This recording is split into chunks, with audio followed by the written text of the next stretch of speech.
Well, today we're going to do our third page of Unit 9, Chapter 29, so page 3 today. East Asia Today is the title, as you can see. We start off with Japan. It has 4 main islands, but there's nearly 4,000 total islands that make up Japan, so it is also an archipelago. The major cities for Japan include Tokyo and Yokohama.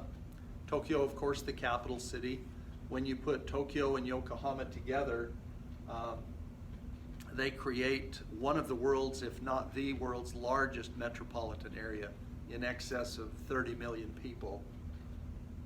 Osaka, Nagoya, Kobe, or Kobe, Hiroshima, and Nagasaki. And of course, the last two we associate with the dropping of the atomic bomb. That's where most everyone has heard the names of those cities. The 4 main islands, starting at the top, there's Hokkaido, Honshu, Shikoku, and Kyushu. Those are the 4, with Honshu being the largest of those. But again, there's another almost 4,000 smaller islands. I noticed this picture here at night. I'm not sure what city. Anyway, there's a large Ferris wheel. It seems like very large cities, that's kind of a trademark. A lot of them are getting those. London, I know, has one, and now Las Vegas has a large Ferris wheel as well. Okay, Japan has 196 volcanoes, 10% of the world's total. I mentioned how the little kids wear the hard hats. The most famous of these volcanoes, of course, is Mount Fuji. The full name is Mount Fujiyama, and it's at 12,388 feet. It's considered one of the most perfect symmetrical cone-shaped mountains in the world, and probably right at the top, if not one of the top ones as far as the most photographed mountains as well. Okay, a little bit on Korea. So we have the Korean Peninsula. It's occupied by both North and South Korea. You can see the shape of the peninsula, but you also notice that this is the cities, or this is the area at night. And you can see one dot, that's probably the city of Pyongyang, but the city of Seoul and all of the other cities in South Korea, you can see, are very well lit up. This is the capital city of Seoul. Again, I would love to show you my slides and talk about those.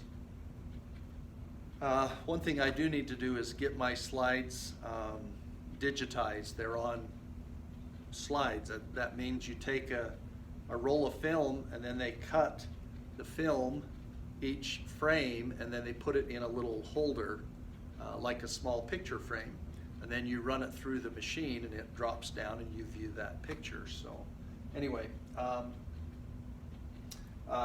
capital city has over 10 million people. It felt crowded at times, but overall, because not everyone has a car, it really isn't that bad.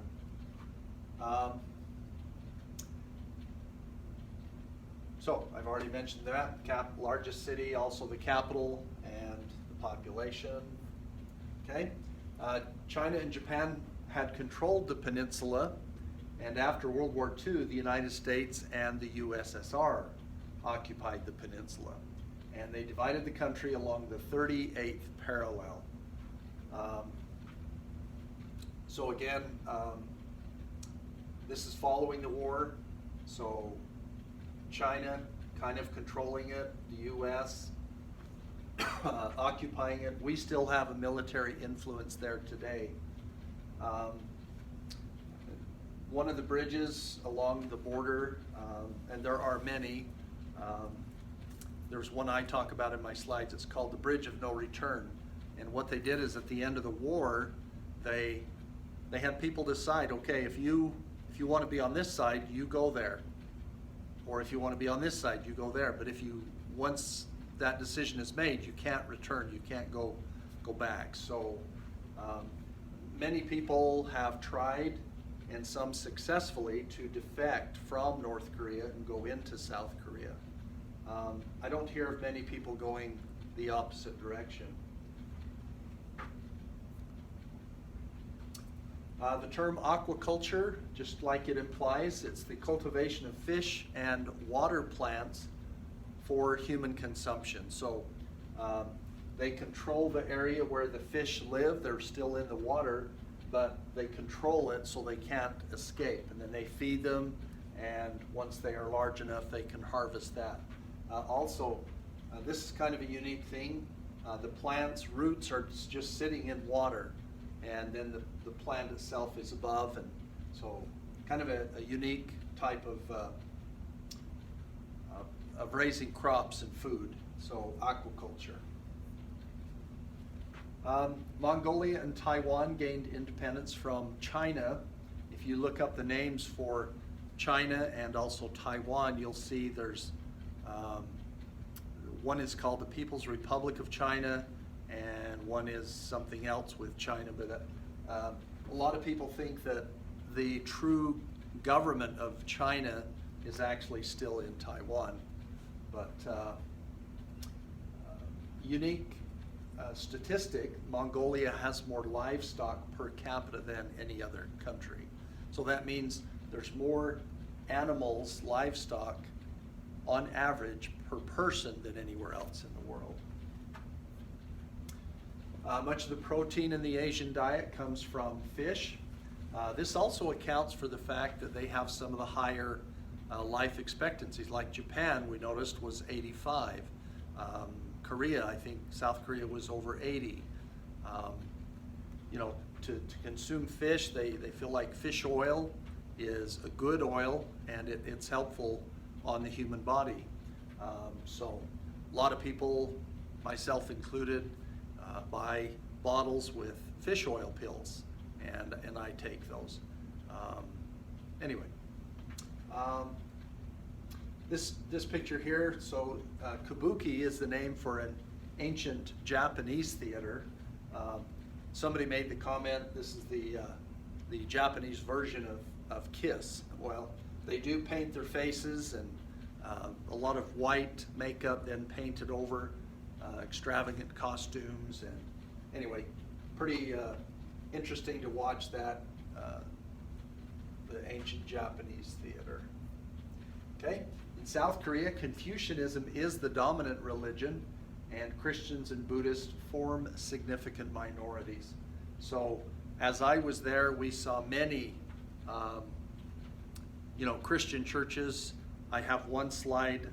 I actually didn't take this picture, but I got a copy of it. And in the slide, it shows about 17 or 18 crosses. So at night on the churches, they're neon crosses, and they're illuminated. And you can pick out 17 or 18 crosses in this one slide. So Christianity, very strong, different religions, Christian religions. Buddhism, I have some of these little Buddhist beads. I have a small one and a longer one, and you hold them up to the light. There's a little teeny hole, and you look in it, and then there's a picture that you can see. It's pretty interesting. So again, if you guys were here, I'd show you my slides. I have a big box of stuff that you could hand around and look at, but that's the way it is. Sorry. Okay. So just like last time, on the test itself, there will be one page that will be the map. And so there's not a lot, and that's why I'm doing it with the test. So we'll do the 6 countries and their capitals. Okay, so Mongolia, China, Taiwan, North and South Korea, Japan. Those are your 6 countries. Okay. So let's see if I can remember these. Ulaanbaatar, Beijing, China, Taipei, Taiwan, Pyongyang, North Korea, Seoul, South Korea, and of course Tokyo, Japan. The 5 C's that I had you label on the map, we'll be doing those. Yellow Sea, Sea of Japan, South China Sea, East China Sea, and the Philippine Sea. Some of you missed the Philippine Sea, so make sure to get that one labeled if you haven't, and also study for the test. And then we have the Pacific Ocean, of course, just the bigger part of that. Tibet right here, or the Plateau of Tibet, just know it's right there in that location, and the Gobi Desert right in that between Mongolia and China. So we'll plan to do this test on Tuesday. We are kind of winding down. We'll have time and some days to get a start on another chapter and possibly do a test. I don't know. We'll just kind of see how that goes. Again, we will be dropping a test at the end of the term, so that hopefully will help some of you. And just stay focused, continue, take it a day at a time, and get your stuff done. And again, make a good effort, and things will work out. So thank you.